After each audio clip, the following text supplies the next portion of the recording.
Welcome to Hustle and Flow with Heather Hubbard, episode number 5. Hi, I'm Heather Hubbard, and I was a litigator, partner, and practice group leader at an AmLaw 200 firm. I know what it takes to rise to the top. I also know all too well the toll it can take on your personal life. So how do you shine bright without burning out? How do you embrace your ambition without selling your soul? You're listening to the Hustle and Flow podcast. Hello and welcome back. Thank you so much for joining me today. We are talking about the power of surveys. And you might be thinking, surveys? What does that have to do with the law? What does that have to do with me as a lawyer?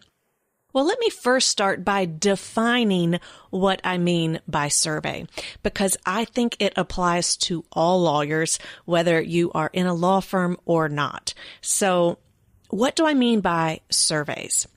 Well, first, it's really just gathering information, data, or feedback about something in particular. All right, that's really what I'm talking about. It can show up in a few different ways.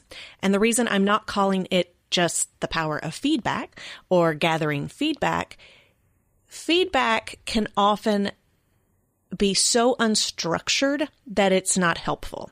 To me, a survey is something that you have thought out on the front end and then you execute. And you're executing it for a very specific purpose to gather very specific data. So you can conduct a survey in a few different ways. The first is you can do it informally. It could be in person, over lunch, at breakfast, having coffee, having a drink. It could be through a short telephone call. It could even be a quick question or two very informally over email. But again, you are asking these questions for a very specific reason, and you have already thought them out in advance. Okay. So you're not just like off the cuff asking this question. It can also be formal. So for those of you that are in law firms and you're partners or you're dealing with customer teams, client teams, then you're probably familiar with your firm hiring a company to send in an interviewer. And this is a third-party interviewer, and they will go in and they either do it by telephone or in person, and they ask a ton of different questions in order to gather information to then share with you as to how your clients feel about you. And if you are in-house or with a government agency, you've probably experienced that from the side of having to provide answers in order to give interviewers this information to take back to firms. And then, of course, when we often think of surveys, we think of a very formal written survey. And that's generally now done through the internet. So it can be proprietary software, or it could be something as simple as SurveyMonkey. I think that's a popular one we're all used to using, or even Google Forms. And then last, a survey may be gathering anonymous data. So you might send out a survey to clients and ask them for feedback under the premise of, we aren't going to know who you are. This is completely anonymous. Sometimes there's a thought that you'll get more candid feedback if you make it anonymous. But surveys can also be known where you know the identity. Obviously, if you're having an in-person meeting or talking on the phone or by email, they know that they are giving you information where you are going to know their identity and the feedback that is being offered. So survey means a lot of different things. So I just kind of wanted to start with that as the foundation as we move forward with our conversation. So today, I am going to be sharing how you can utilize and leverage surveys for 1, business development, 2, improving relationships, and 3, improving your substantive skills. Now, if you are not at the level in your law firm where you need to develop business, or if you're not in a law firm at all, this part of the conversation is still relevant because you're always trying to please your client and you're trying to generally move up that corporate ladder. And so the same concepts will apply. We'll also share that one of the things that I teach my clients is to always look for how might this apply to me? As opposed to just saying, oh, this doesn't apply to me and moving on. I actually love going to conferences and being involved in conversations with people that have nothing to do with the law, nothing to do with coaching, because it always gives me ideas and helps me say, how could I apply that to what I'm doing? So that's how I would encourage you to listen to this first part if business development is not something that you think is important to you. All right, well, let's start though with business development. So this is one of the most important ways to use a survey, because part of being a lawyer is not just filing briefs and responding to emails. It's about making money, and there's no shame in the game. Yes, we are here to make money. There is nothing wrong with that. So how do you do it? How do you build your book of business, and how do you use surveys to help you do that?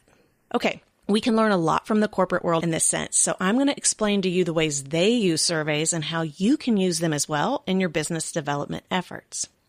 So the first way that you can use a survey is to identify needs, trends, and concerns. Often as lawyers, we're so focused on the legal side of things and statutes and case law that we don't really understand the nuances of our clients. Even if they're lawyers, if they're in an in-house legal department, their client is the business, and they have to know the business, and that's who they're serving. And their clients don't care about the law as much as what's going on in their industry. What are the trends? What are the concerns? What's coming up on the horizon? And then in the background, it's how do we stay compliant and not break the law, right? Like that is not their primary driver. That is just secondary in the background.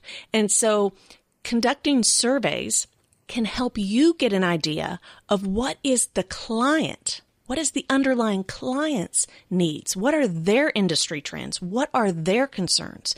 Because if you can get in front of that, you're going to be able to provide so much more value than a typical lawyer that has no idea what's going on with that particular industry or business completely unrelated to the law. Similarly, if you are working on a potential client, or maybe it's a current client, and you're thinking, what I really need to sell this person is employment law. I think that they have a lot of employment needs, and I have some partners that do employment law, and so I want to get them using our firm in that way. Well, what if they don't have that many employment needs? Or what if they already have an attorney that handles that and they're really happy with, and there is no chance that they're going to change attorneys? But they have another need, and it relates to a new product or a new subsidiary that you know nothing about. So it's not even on your radar. What if there is something that you can refer to them, but you don't know about it? A survey can help you identify and uncover those hidden gems, those hidden opportunities. A survey can also allow you to analyze and track commonalities. What do I mean by that? I work with a lot of litigators, and one of the most common complaints that I hear from them is this concept that they need to niche down. And they're like, I'm just a great litigator. I can handle any litigation. I just want to be a general litigator, which is fine and good, but it's really hard to market that. It's a very crowded market, and you're not really standing out. So how do you stand out? Well, maybe even though you think you handle all kinds of clients with all kinds of different needs on all kinds of different subject matters, what if there are actually commonalities that aren't jumping out at you?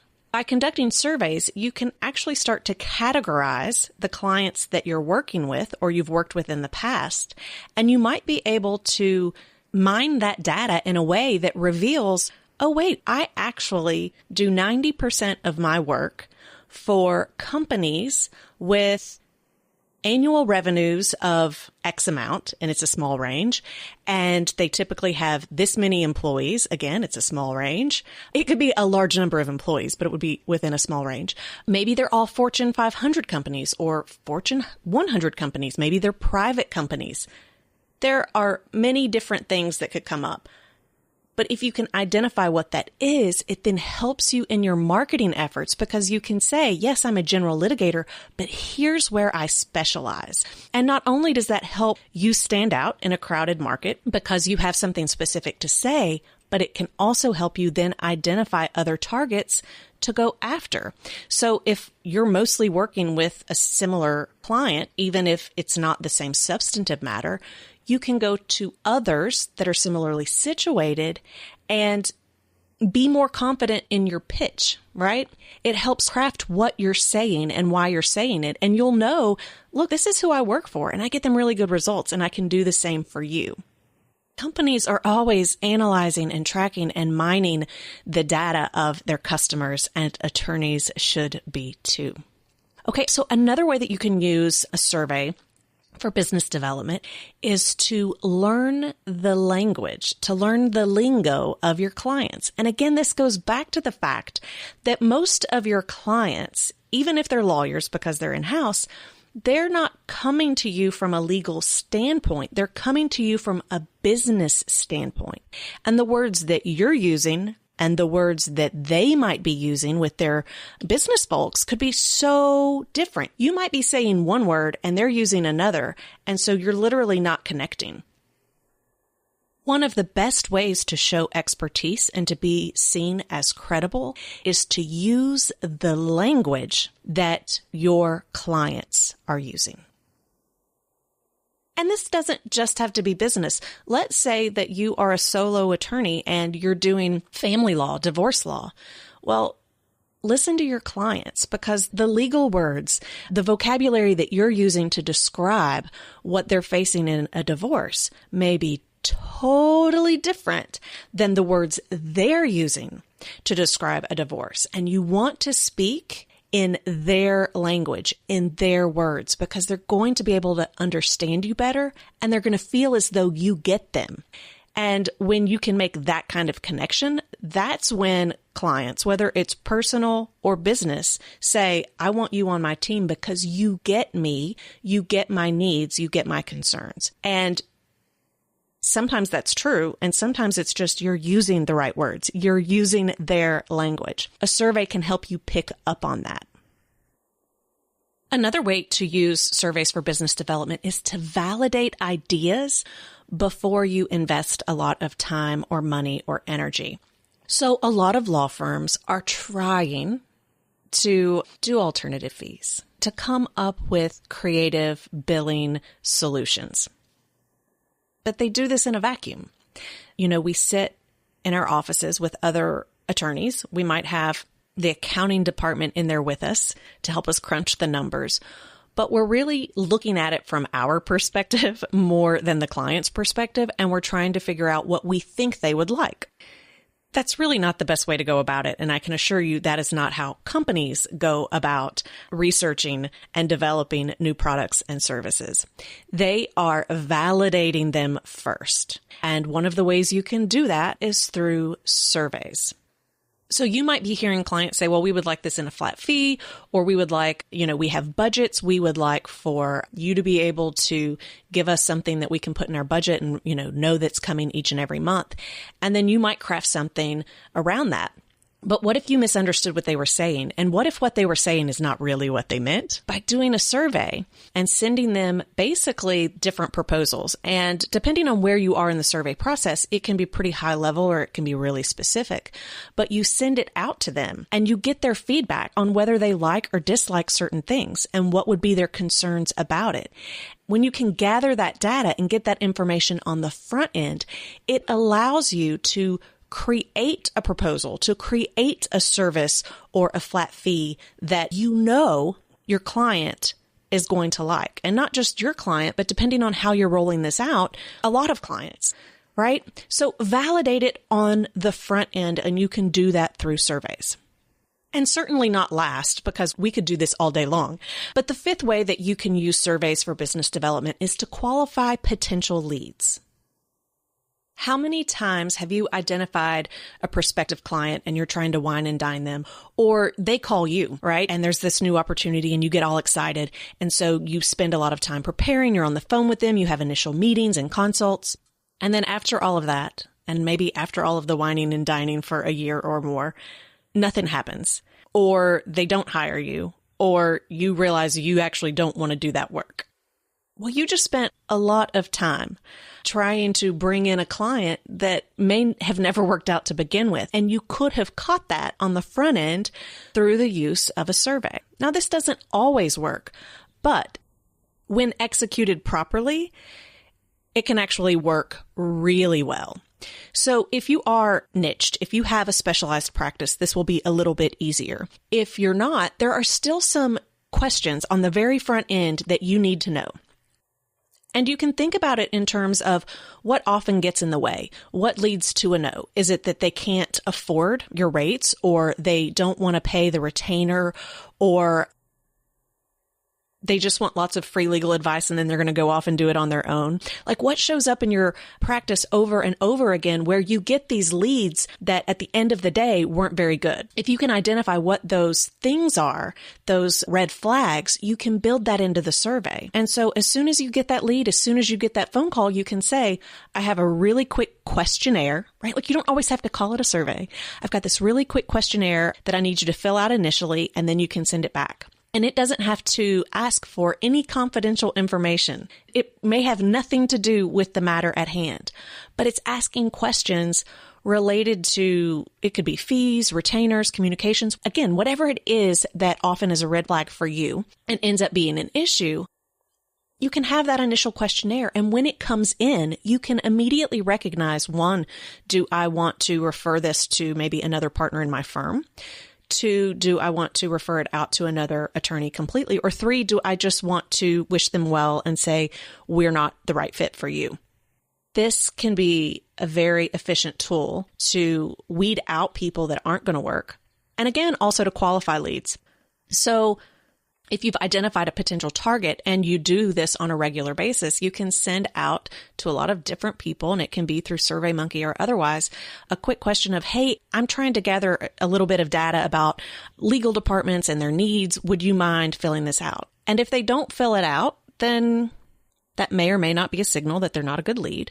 But if they do fill it out and give you information, you might find out things like they have an RFP process and their attorney is set for the next 5 years. Well, don't you want to know that now rather than later?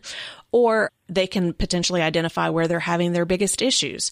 That can really help you determine whether or not it is a quality lead to pursue at this time. There are so many ways to use surveys to help your business development and marketing efforts, and I strongly encourage that you consider doing that. Okay, so there are 2 more purposes, and we have about 10 minutes left. I might go a little bit over on this one, but business development, in my opinion, is the best way to utilize a survey, and I think it's also the way in which attorneys use them the least. So I wanted to spend more time on that. Okay, so the number 2 way that you can use, or the number 2 reason why you might use a survey, is to improve your relationships. And this is relationships with your clients. To me, this is really about maintaining a client relationship. I'm sure you've heard it is so much easier to get continued work from a current client than to get new work from a brand new lead. So this is all about maintaining relationships. But at the end of the day, it can help your marketing in the sense that they're continuing to send you work. It also relates to relationships with your colleagues. So, this might relate to your leadership skills or your team building skills. I often call these the soft skills. So what does that look like? So with this kind of survey, you're trying to find out, are they happy? Do they have concerns? So for example, if you have an assistant that you really like, you probably want to make sure that they're happy. And you probably want to make sure that they don't have any concerns that you could possibly address on the front end. The same goes for associates, and it goes for your clients. You want to know how they're feeling about the relationship. Because as we discussed in episode number 2, a lot of people have a hard time giving candid feedback, especially if it's not requested, because they might have a fear of disapproval. They don't want to upset you or let you down. And they're more likely to just move on to someone else than to actually ask for what they need and want with you. So you need to be the driver of that conversation and make sure that you are giving them an opportunity to share what it is that they like and dislike and what they need and what they want from you. It also allows you to find out their preferences. Again, if you're working with an assistant for the first time, this would be a great survey to have in place to find out what are their preferences. And, maybe you're thinking, well, it doesn't really matter what their preferences are. It matters what my preferences are. You want a team. If you want someone that is committed and that is going to stay with you and help you shine, their preferences matter as well. Obviously, a client's preferences matter as well. If they like things done a certain way, by all means, give it to them in that way.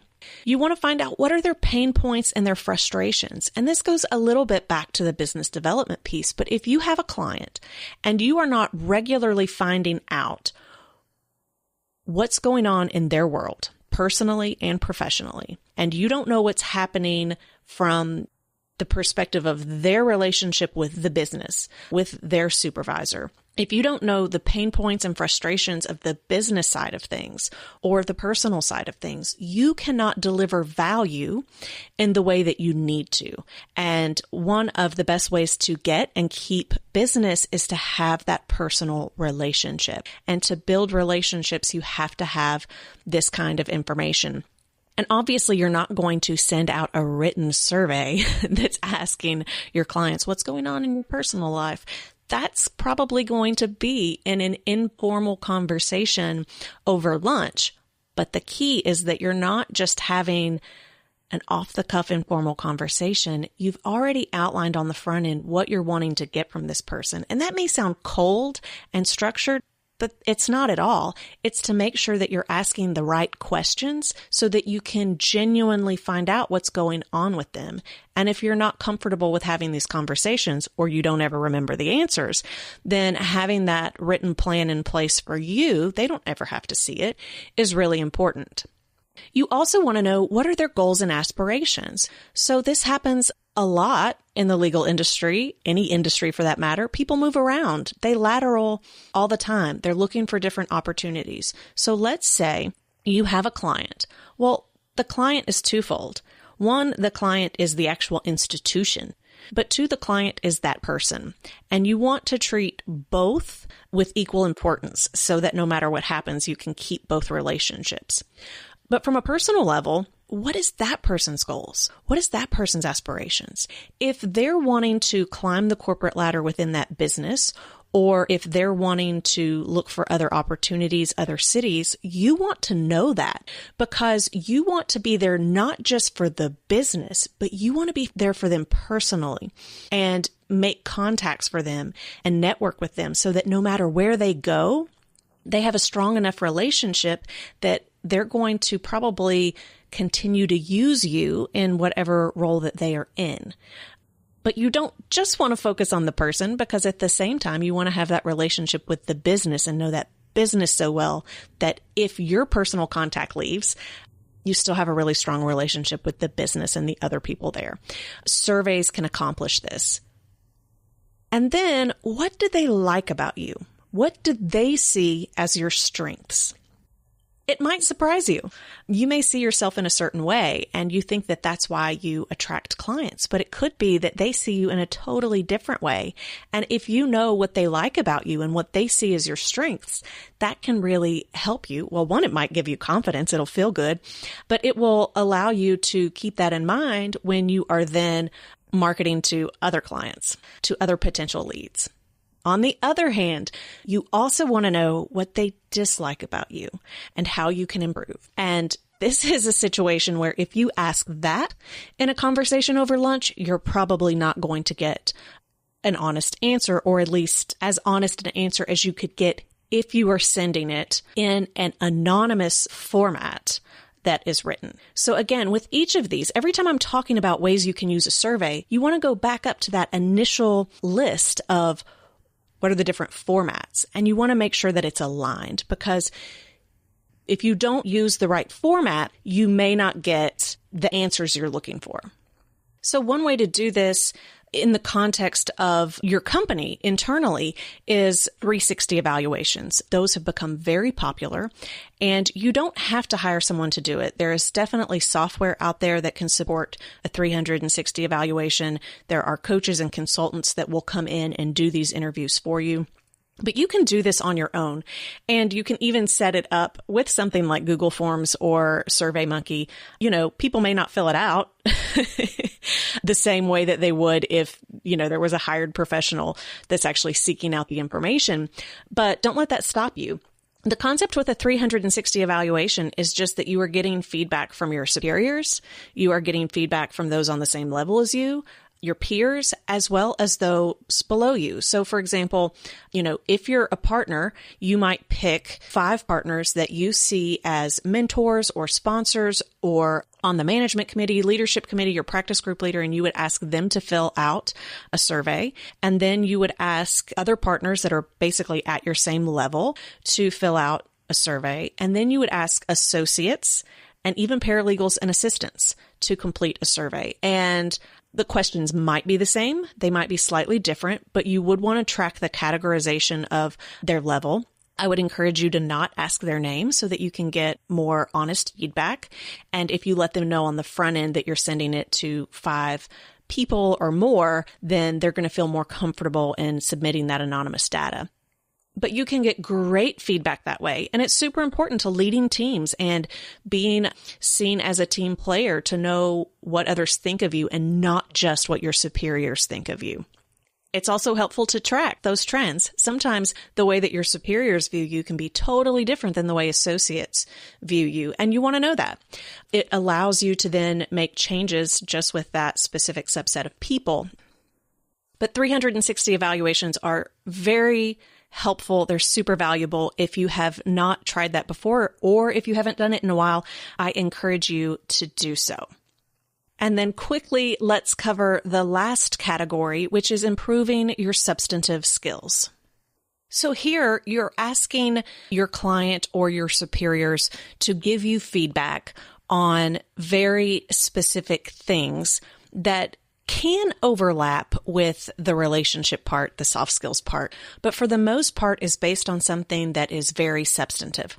So for example, you might send a written survey, and again, this one may not be anonymous. It could be, but it doesn't have to be. You would send a survey that asks the client to score you, maybe on, from 0 to 10, how well do you, and it could be either you or your team, when they're considering a matter overall, how well did you do when it came to internal communications? Did you communicate too much or not enough? So you can get that feedback from just like a number scale, but you might also want to ask some follow-up questions for each so that you know why they ranked you the way they did. Another could be on efficiency.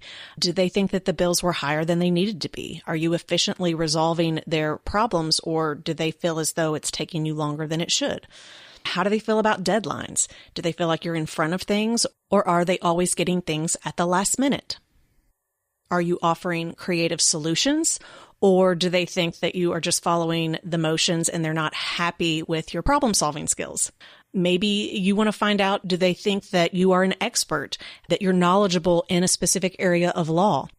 Again, if you give them either multiple choice or ranking on a scale, it allows you to see where you have areas of improvement, and you can then follow up with a second survey, or you can have room in each where you try to get a little bit more information as to how you could actually improve those things. Another really interesting way to get feedback is not to ask about yourself. Sometimes you can get more honest information if you ask about someone else.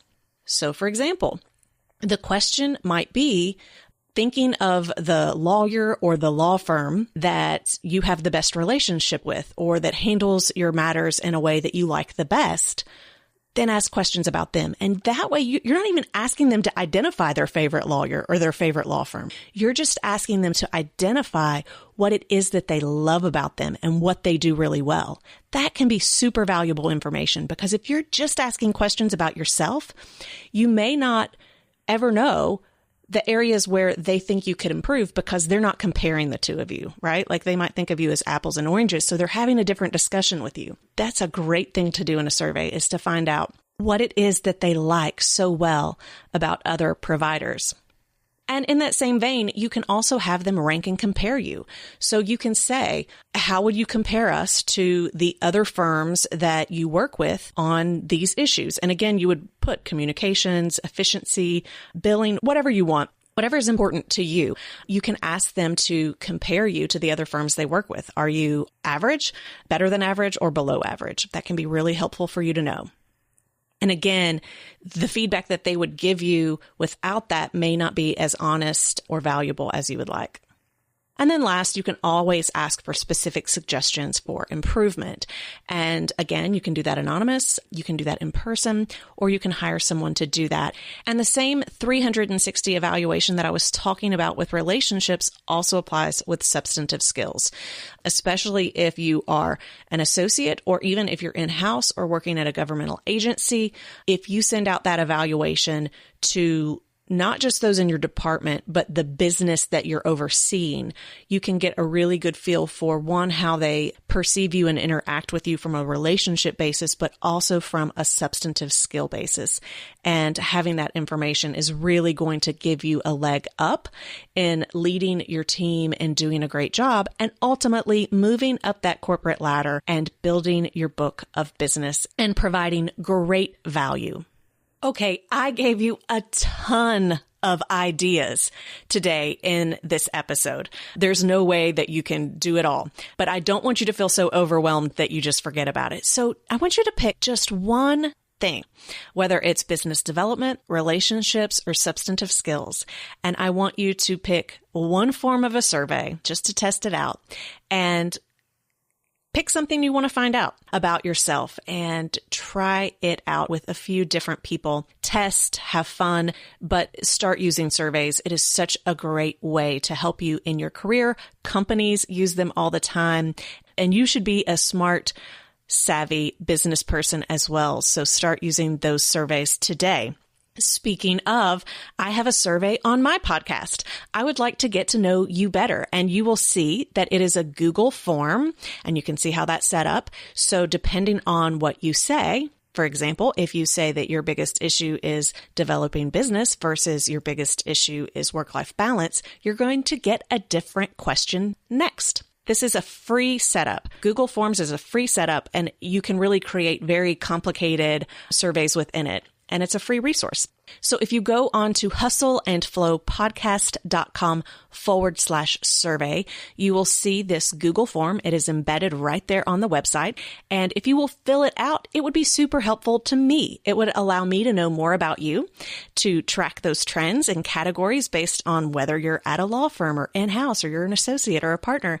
And it will allow me to also find out, what are your pain points? What are your struggles? What are your frustrations? And I'm then going to use that information to craft the topics and the conversations that we will have on this podcast, because I want to provide value. I want to be of service. And if I am just talking about what I'm interested in and not what would be most helpful to you, then I am not showing up and doing my job well. So I would be super, super appreciative if you would head on over to hustleandflowpodcast.com/survey and fill that out. It is just a few brief questions, and it would help me out a lot. And it would allow you to give me input as to the future of the podcast. Thank you so much for joining me today, and I look forward to connecting in the next episode. For show notes, downloads, and other free resources, and to keep the conversation going, head on over to hustleandflowpodcast.com. See you there.